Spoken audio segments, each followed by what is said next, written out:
Center. Thank you all for joining us today. You are in for a great 2.5 hours, 3 hours worth of presentations. Just a couple of logistics here. Most of you I see have already muted yourselves, but please do so. Any questions or comments that you have, please type them in the chat box.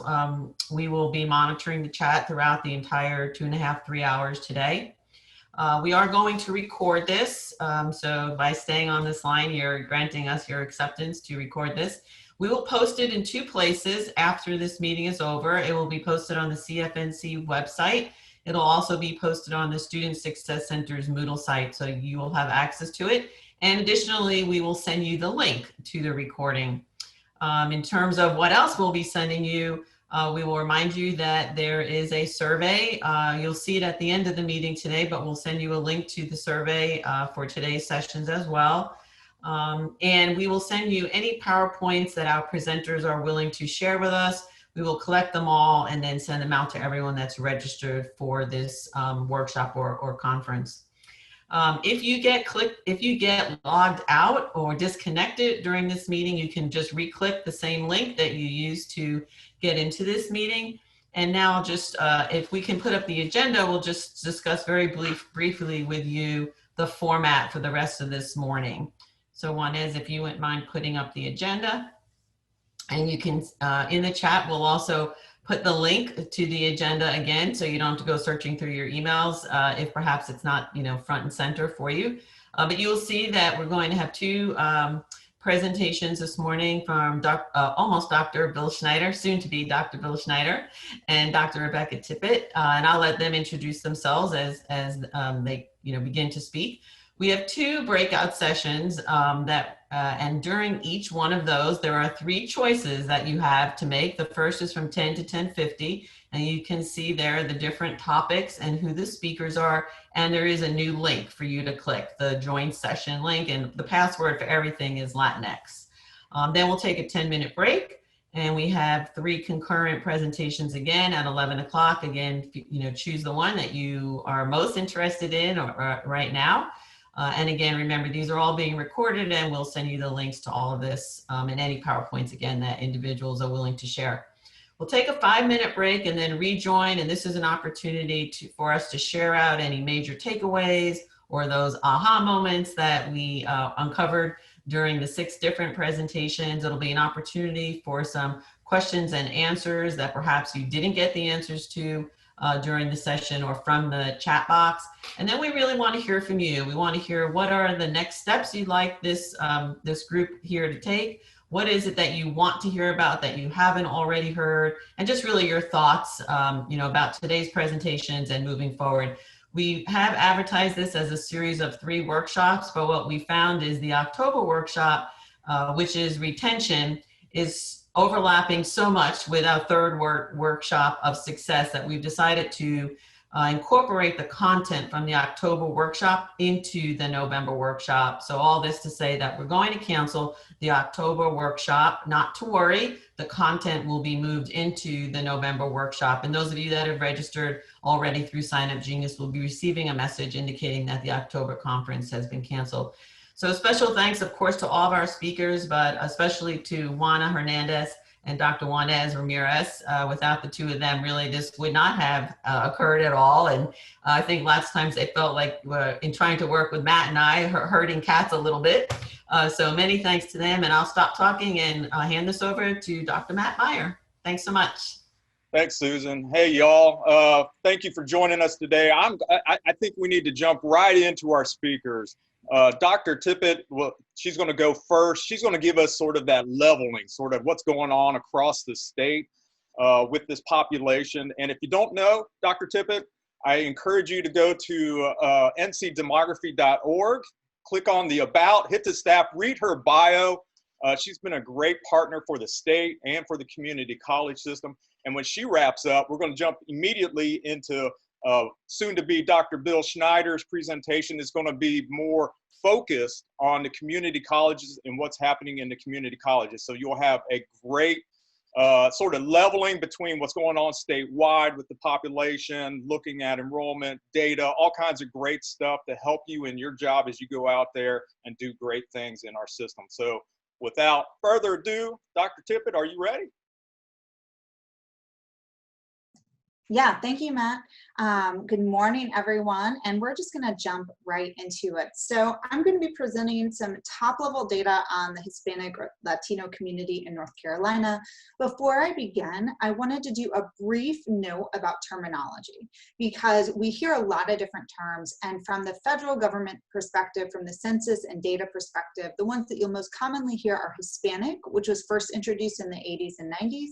And then Latino or Latina became more popular and adopted by some individuals in the 90s. And so the Bureau and the Office of Management and Budget use Hispanic or Latino as their categories. And more recently, we've been hearing individuals adopting the gender neutral term Latinx. Throughout this presentation, I'm going to use the terms Hispanic or Latino or sometimes Latinx interchangeably, but I'm probably only going to use one instead of all three. So just want to kind of set that expectation up front. A little bit about who we are and what we do at Carolina Demography. So I'm the director of Carolina Demography. It's an applied demography unit at the Carolina Population Center at UNC. And basically, we work with data to help you understand how your populations are changing.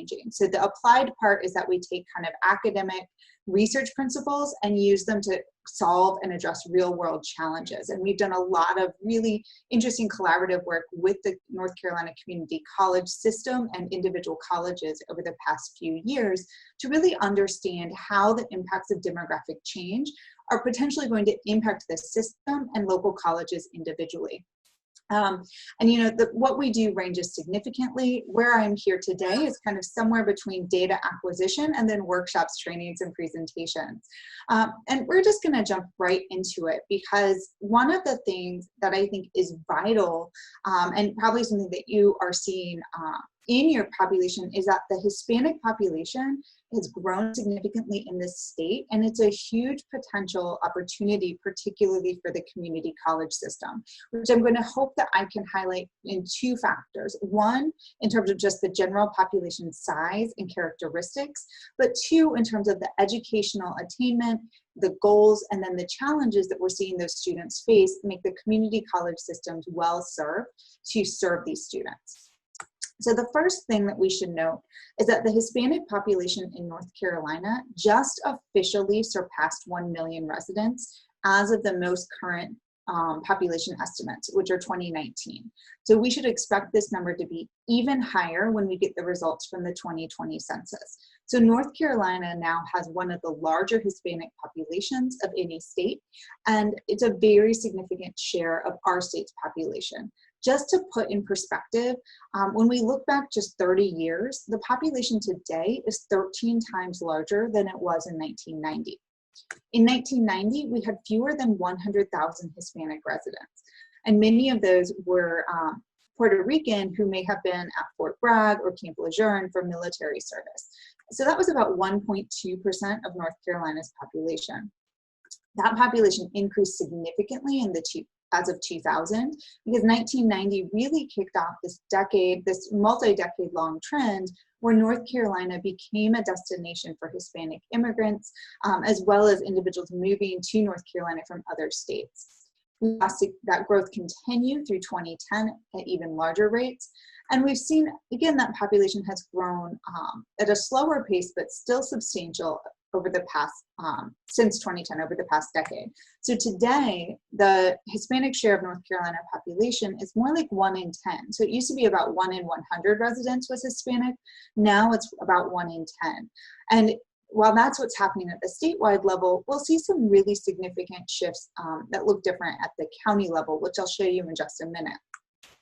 So when we look at North Carolina's Hispanic population growth, we're kind of on par with other states. Our Hispanic population grew by 28% since 2010, which is faster than the national rate of 20%, a little bit slower than the pace we're seeing in the Dakotas and Montana, in part because those states have very small Latino populations, so they can just grow at faster rates. But when you look at North Carolina, you see fast growth there are similar rates in the Southeast and Texas and parts of the West.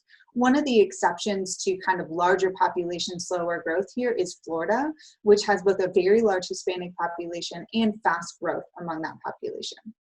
When we look within our state, this map shows us the number of Hispanic residents by county. So, many of our rural counties have relatively few residents. So, there's fewer than 10,000 Hispanic residents there. But then when we look at our urban counties, specifically Mecklenburg-Wake, 1 in 4 North Carolina Hispanics live in Mecklenburg-Wake, which is slightly larger than about the 1 in 5 total North Carolina residents who live there. So a little bit higher concentration of residents there. We also see Forsyth County has a large share, Guilford County, Union County outside of Mecklenburg, Johnston County outside of Wake. You also see Onslow and Cumberland counties here showing up on the map. I'm terrified I'm always going to get a county wrong, so call me out if I do. This is a risk of working without labels. But when we look from kind of just sheer population numbers, which kind of map with overall population totals, to the percent of the population that is Latino, we see really a shift that our rural counties have the highest share of Hispanic residents. In particular, we see counties that have kind of a history of agriculture and manufacturing, so Greene, Lee, Duplin, Sampson, show up with a very large percentage Hispanic population. So keep in mind, 10% of North Carolina residents are Hispanic. In these darkest blue counties, that's 15% or more.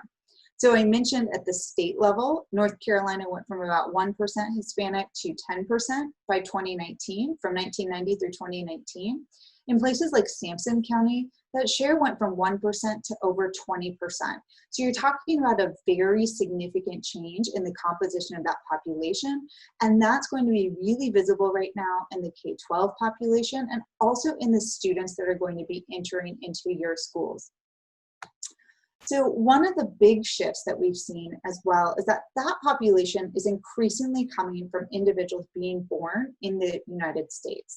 So from a demographic perspective, we can have a population grows and changes in really one of two ways. You can have what's called migration. So net migration, you can have more people moving in than are moving away. So that in this place could be immigration, it could be migration from other states.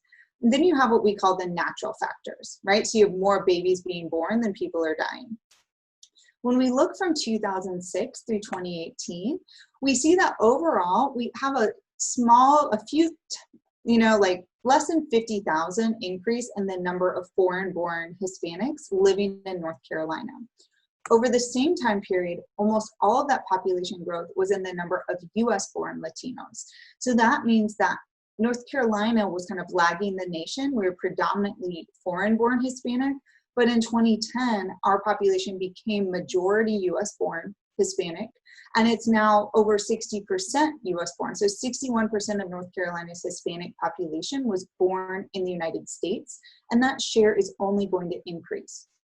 So that's another important thing, because I know that when I go around and talk to people, I think that this is not always consistent with their perception of who Latinos are and what that population looks like. So when we're talking about the Hispanic population, it's also important to keep in mind that this is a really diverse population, and they're coming from many different countries. Mexico is the most common ancestry. So this is among individuals who report that they are Hispanic, or what country or place of origin they identify with. So this includes both US-born and non-US-born Hispanics. Over 60% say Mexican. Note here that the second most common in North Carolina is Puerto Rican.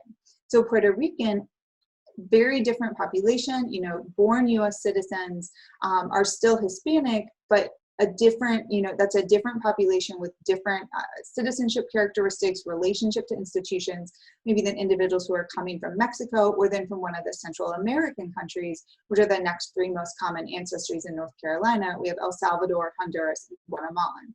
Individuals from all other Central and South American countries, as well as from Spain, would make up the remainder with other origins.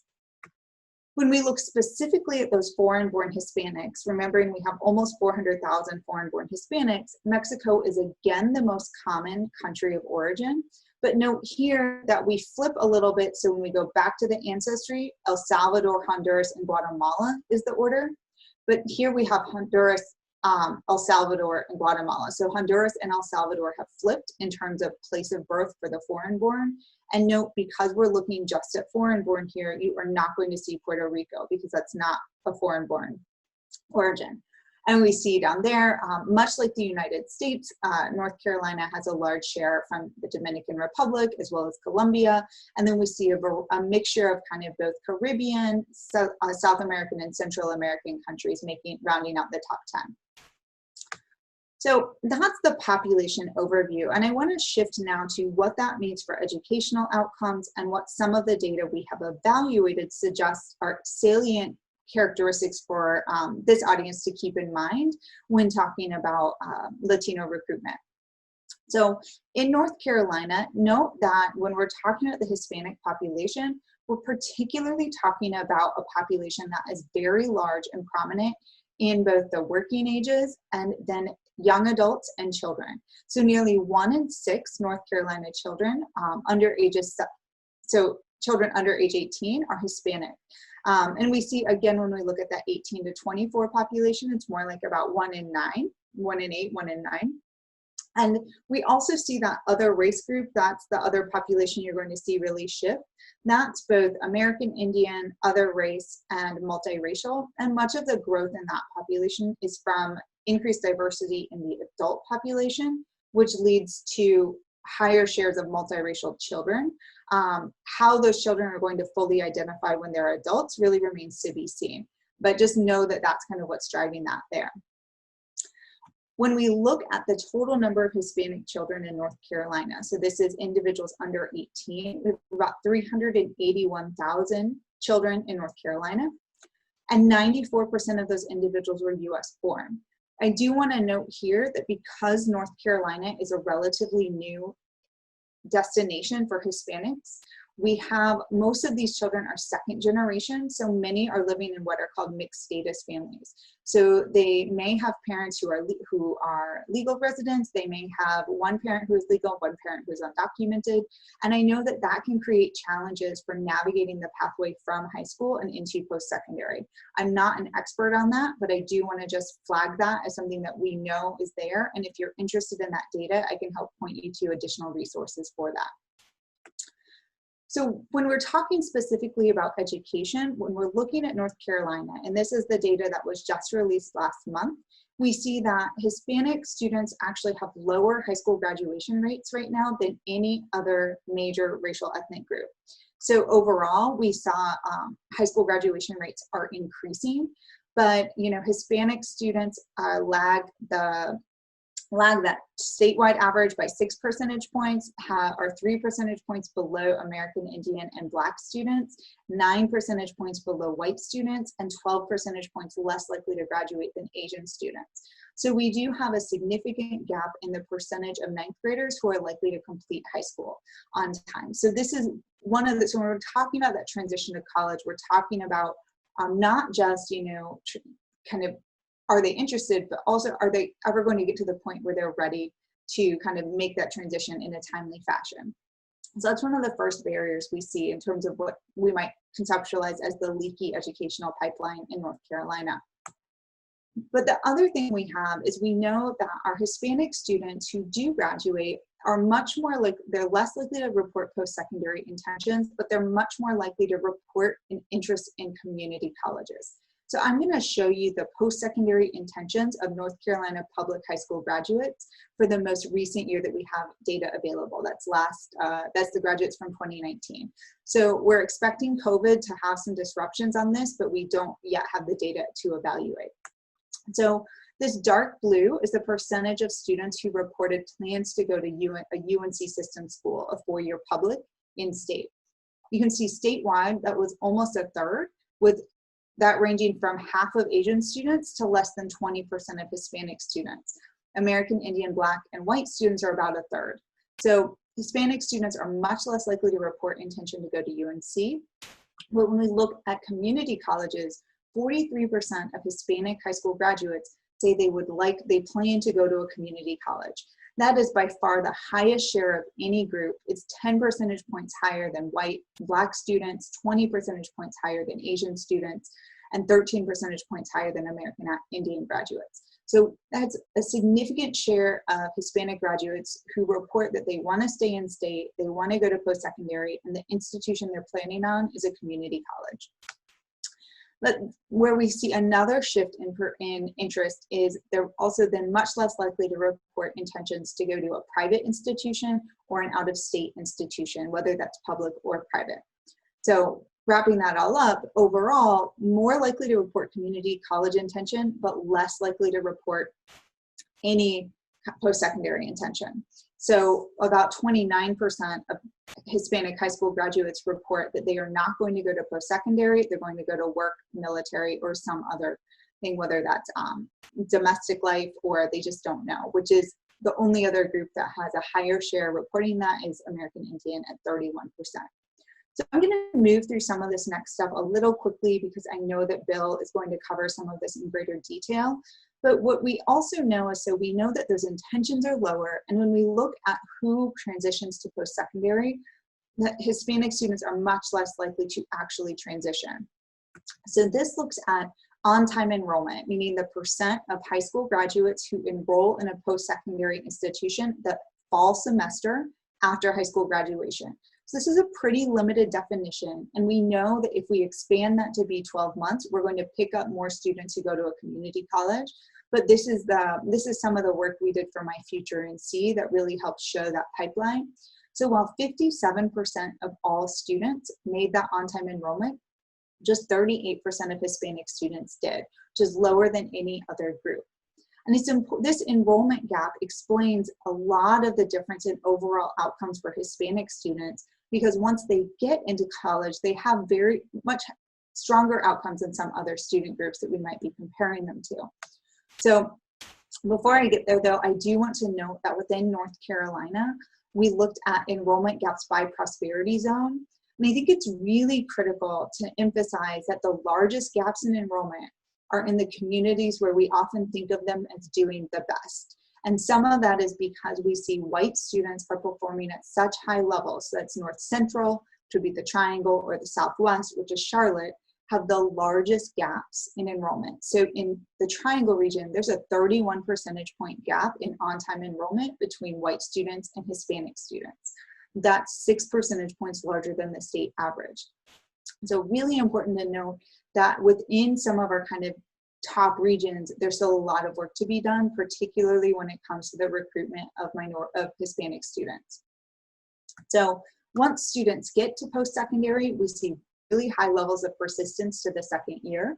79% of Hispanic students remain in post-secondary to that second year once they get there, which is a little bit below the statewide average, but that gap is much smaller compared to where it is on other indicators. Among students who do enroll, about 45% of Hispanic students earn a degree within 6 years, which is lower than their white or Asian peers, but some of this is also reflecting that they're more likely to start at a community college, and we see slightly lower degree attainment outcomes among those students, in large part because they're likely to start part-time. So there's, I think, once we control for part-time, full-time, 2-year, and 4-year, some of these differences will start to level out, and we see that Hispanic students have really strong attainment, particularly within community colleges compared to their peers. So I want to talk now about 2 factors for Hispanic children that may help to explain some of the barriers that they would be facing. And one of that is that the majority of Hispanic children would be first-generation college students. So what we're going to look at right now is the highest level of parental attainment for North Carolina children in 2018. So about 26% of all North Carolina children lived in a household where the highest education of their parents was a high school diploma or less. For Hispanic children, that was 56%. If we look to a little bit more and say, okay, well, what about parents who have some college, no degree as their highest or less? That goes up to less than half, about half of all children, and nearly 3 in 4 Hispanic children. So what we're looking at there is that they may be, maybe a sibling has gone to college, but overall they would be the first generation in their household to kind of not just go to college for those with high school or less, but to complete or earn a degree. So we know that there's challenges there. And for our Hispanic children, those challenges of being first generation are potentially complicated by language barriers among their parents. So one of the things that we look at is parental language ability and what's called limited English speaking ability, which means speaking English less than very well. And what we see is that almost 40% of Hispanic parents, of children in North Carolina, Hispanic children in North Carolina, live with parents who have limited English speaking ability. 4% of their parents do not speak English at all, 16% speak it not well, and 18% well. Another 35% live in a household where their parents reportedly speak English very well, but it's not their primary language. So these are going to mean that in some of these households, the children may be the primary translator for their parents, or their parents may have limited ability to fully understand, particularly because you're combining limited English ability with possibly low education levels, which could mean limited literacy as well. Finally, about 26% of North Carolina Hispanic children live in a household where the parents' primary language is English, and that's the only language they speak. So that's kind of a quick, big picture overview of what's going on. You're welcome to reach out to us specifically with questions or chat me out. I've sent the slides to Matt, so he's going to share them out. But I'm going to turn it over to Bill now for his look at enrollment trends. Thank you very much.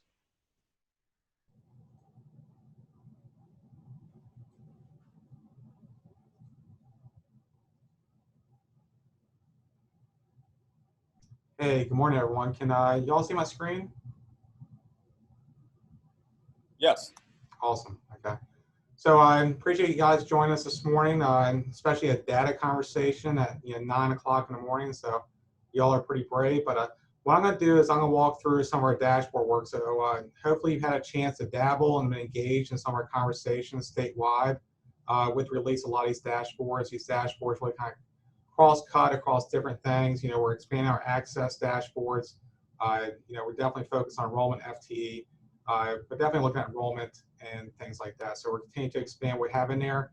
And everything that I'm going to share today through the dashboards is going to be at the state level. But just know that everything I'm looking at the state level is something that you can disaggregate either at your institution or at your county level. So if you have not had a chance to look at dashboards, it's pretty easy from our home site. You go to this little hamburger menu, you go to Analytics and Reporting, and you'll see a link to our dashboards. And we have these categorized based on some of those things we mentioned before, access, enrollment, student progress, student success, and programs and instruction. First, we're going to focus on enrollment. So I click on total enrollment.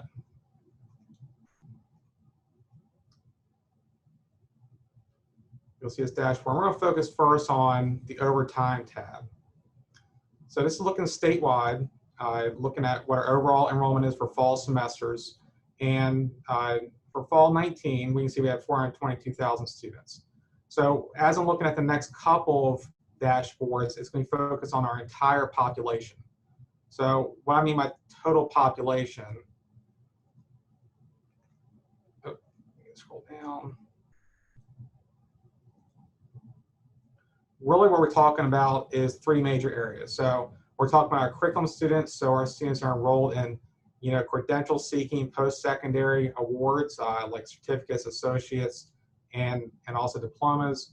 But also it's inclusive of our workforce CE students. So these are students that are in more short-term workforce programs that may lead to a third-party or national recognized certification, and also our basic skills students. So when we look at the next couple slides, I'll focus mostly on really the entire population.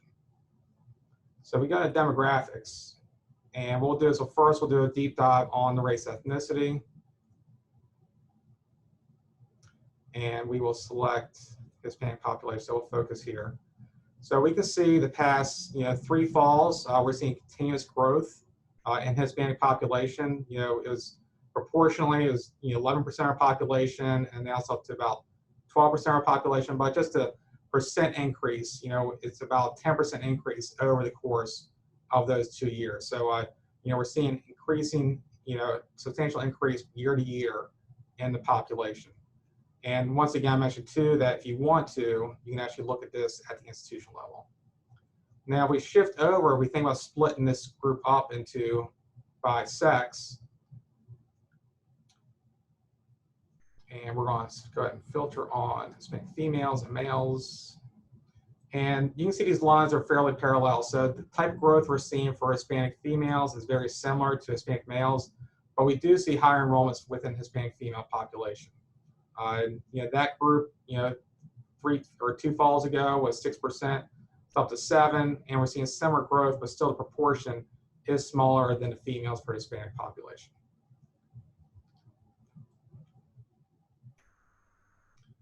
Now, if we look at the academic levels, so academic levels, this is really kind of the split between curriculum, workforce CE, and basic skills. And once again, we'll focus on our target population here. Try again. So we see disproportionately, these students are enrolled, as far as within those subcategories, basic skills. So 38% of our basic skills students, are Hispanic students, and a lot of that's concentrated in our ESL coursework and, a lot of our GED coursework as well within basic skills. About 12%, which is probably close to what we expect, are enrolled in our curriculum programs. But disproportionately, what we're not seeing is very high enrollment in our workforce CE programs. So that's an area that we probably need to improve upon as far as getting them enrolled in those more short-term job-related programs. So once again, we'll break that out by sex. And we can see that 8% of our curriculum students are Hispanic females, 5% are Hispanic males. Workforce CE is a 3% split. And for our basic skills programs, 24% are Hispanic females, while only 13% are Hispanic males. So I'm going to jump out of this dashboard. And we're going to do more of a deeper dive back into the curriculum program. So if we go back to enrollment FTE, and we do enrollment for curriculum, and we're going to focus on our entire population. You can also do filters in here, for dual enrolled, not dual enrolled. So we click on our demographics here, and this goes back a little farther. This is a 5-year trend for our curriculum programs.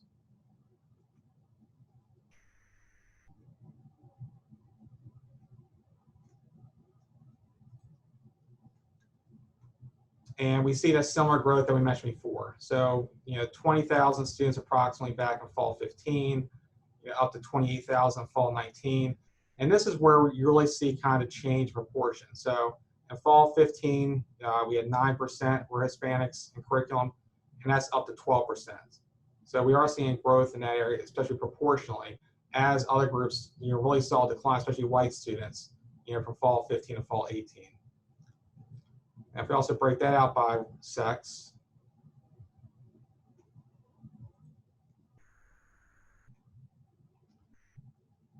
this is where you kind of see a split. And really back in fall 15, the proportion that were Hispanic females compared to Hispanic males were much tighter than they are now. So we do see that gap where Hispanic males were kind of stagnant. It's gone up some, and we see that kind of here, but that gap between Hispanic females and Hispanic males has increased over the past 5 years.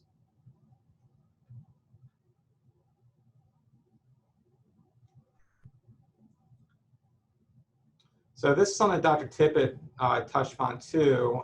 With our dashboards, you can also look at the post-secondary enrollment. And this data, really the source of this data is working closely with Dr. Tippett and NC Demography on looking at, these aggregate data sets over the course of, we have them here in 4-year increments, looking at, who enrolled in post-secondary a year after their high school graduation. So we're going to once again look at demographics. And this is where we start seeing a gap. So the enrollment of our Hispanic students into post-secondary is much smaller than other groups of students. We can kind of see the gaps, compared to our Black population, it's about 11% gap, and about 21% gap compared to our white population. So this is very consistent with what Dr. Tippett was saying. And what I think is interesting too, which is also consistent, is if we look at these enrolled in 4-year marks. So, it's only 17% enrolled in a, 4-year university after high school graduation, compared to 39% whites enrolling in 4-year universities. Now, if we look at 2-year, this is where the proportions are pretty close. So this is where things get a little more even across the groups, but we see that 29% of Hispanics enroll in community college year after graduation. That really exceeds every other subgroup. And if we look at this by race, ethnicity, and sex,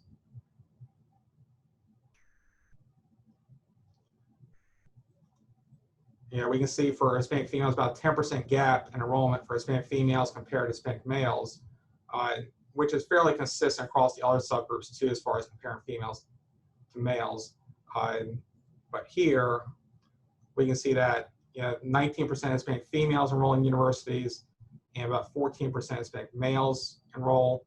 And if we look at the 2-year numbers, it's 32% for Hispanic females and 27% for Hispanic males. So really the Hispanic female population is where we're seeing a lot of post-secondary enrollment at our community colleges. So I'm going to switch gears and look at some success rates. So we'll start with progress. So one of our state performance measures is focused on first-year persistence.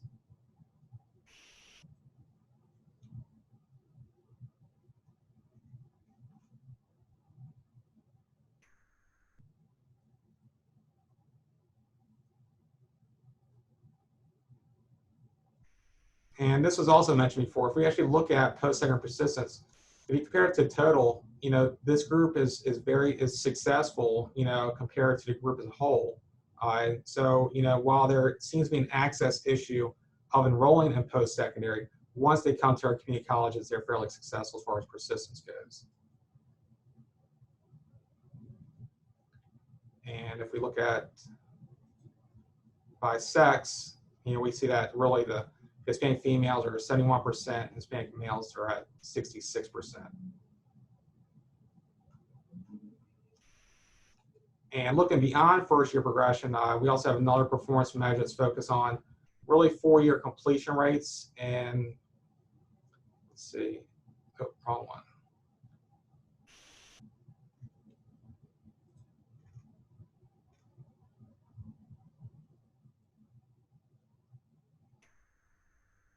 And when we're talking about 4-year completion rate, it is really predominantly those that graduate or transfer to university. We also have something in here if they're persisting with at least 42 hours. They're also included success. And statewide, we've seen big increases in this, and we've seen similar trends as far as looking at across demographic groups.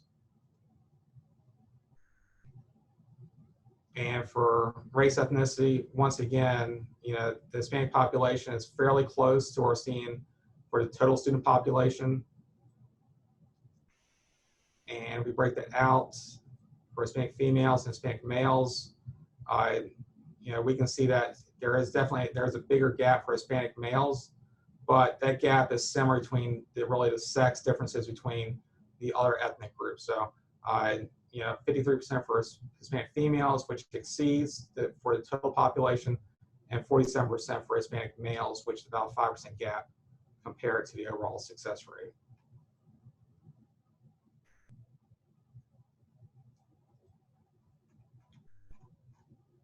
So that's pretty much it as far as what we're seeing as far as some trends. And like I said, if you've not had a chance to, please go to these dashboards. I think it helped you as far as looking at, not only enrollment trends, but, I think these access dashboards are really helpful as far as, definitely down at the high school level, the LEA level, which students are being served, right after high school graduation within more of our traditional age population. So I'm not sure, Matt, can I hand it back to you or? Yeah, hey, thanks, Bill, first of all, and Rebecca. We put in the chat, and I know Juanez and Juana are looking at the chat to see if there are any questions. But if you have any questions, I believe, and Juanez and Susan, correct me if I'm wrong, you can take yourself off mute and ask those questions.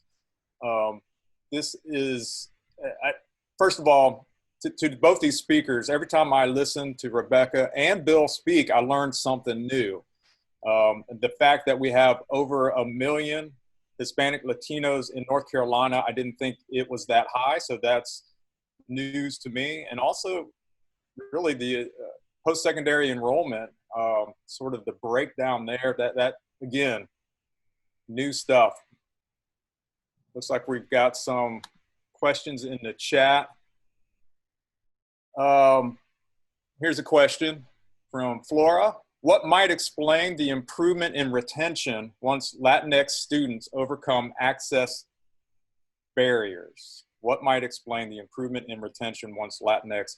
So that's probably for Bill, but if Rebecca, either of you can answer that, feel free just to take yourselves off mute and respond.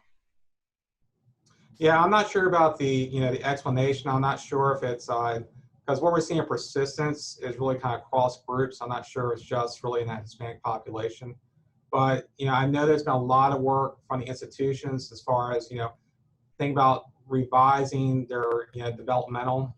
We've really been going through the past 5 years from multiple measures on to now looking at co-rec models. And I think they probably have helped as far as, having students persist from fall to fall rather than drowning in developmental coursework. I mean, that's all anecdotal. And also I know the colleges too are really kind of stepping up there.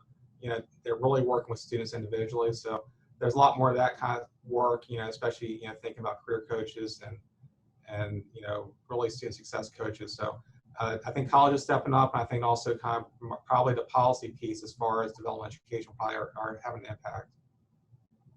Right. So, and I can comment there too. I think it's important to keep in mind that while we see relatively stronger persistence and retention outcomes, when we look overall, there's still a gap. So I think which would still point to some of the barriers that we see in other minority populations, which are particularly around income.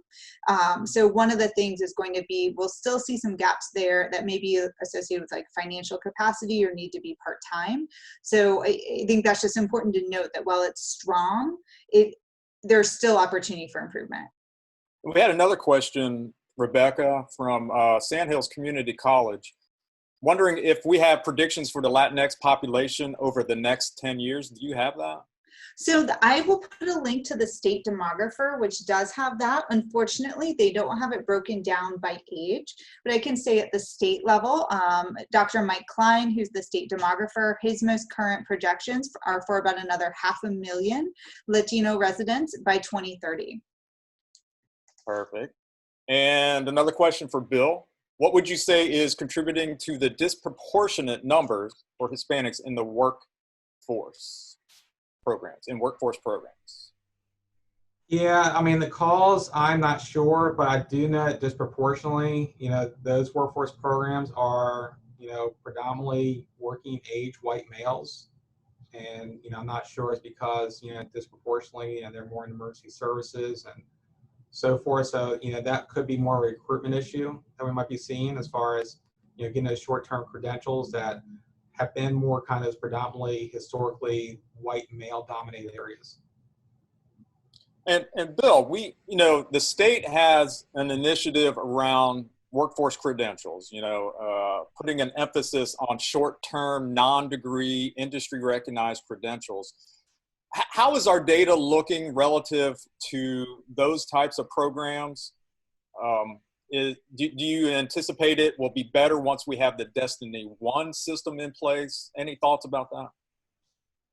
Well, think about Destiny 1. I know that's going to probably help with the, the recruitment and registration processes. So it should increase access. So hopefully with a lot of these populations, it's, we're going to see those numbers increase. But I think it's more than just really kind of the tool.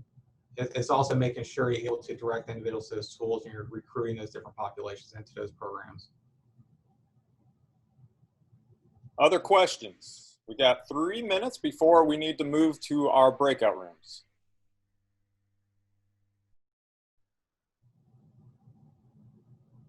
Seeing anything in the chats?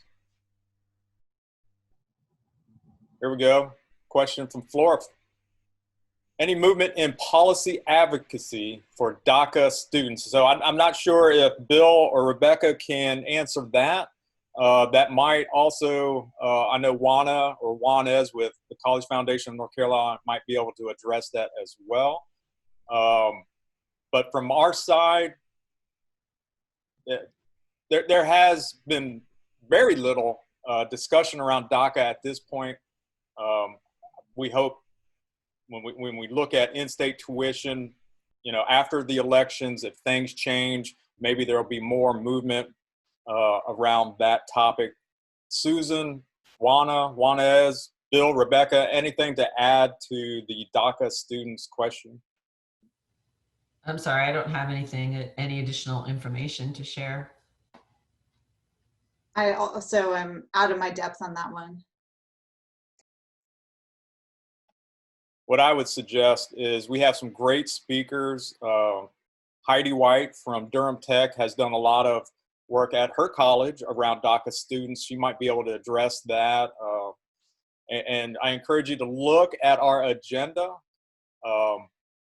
Some of these questions, you might be able to have a little deeper conversation with those individuals. In fact, Heidi has responded in the chat with a question.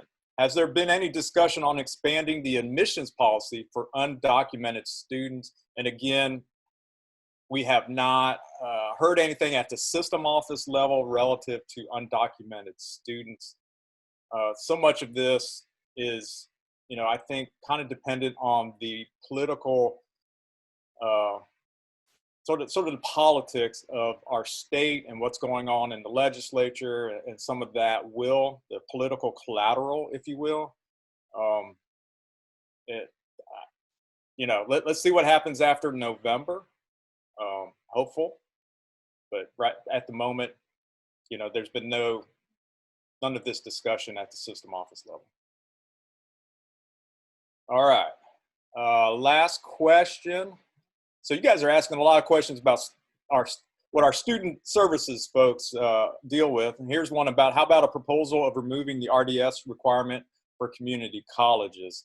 There's been a lot of talk. I know J.W. Kelly is not on the presentation list today, but maybe in the future we can have him on to talk about the RDS system and some of this information relative to DACA students and undocumented and what's going on in student services. He's a little bit closer to it. That's a trick. You guys got me walking a tightrope here, because those are some tricky questions, but we do like it. And I'll tell you what, we are at 9:50.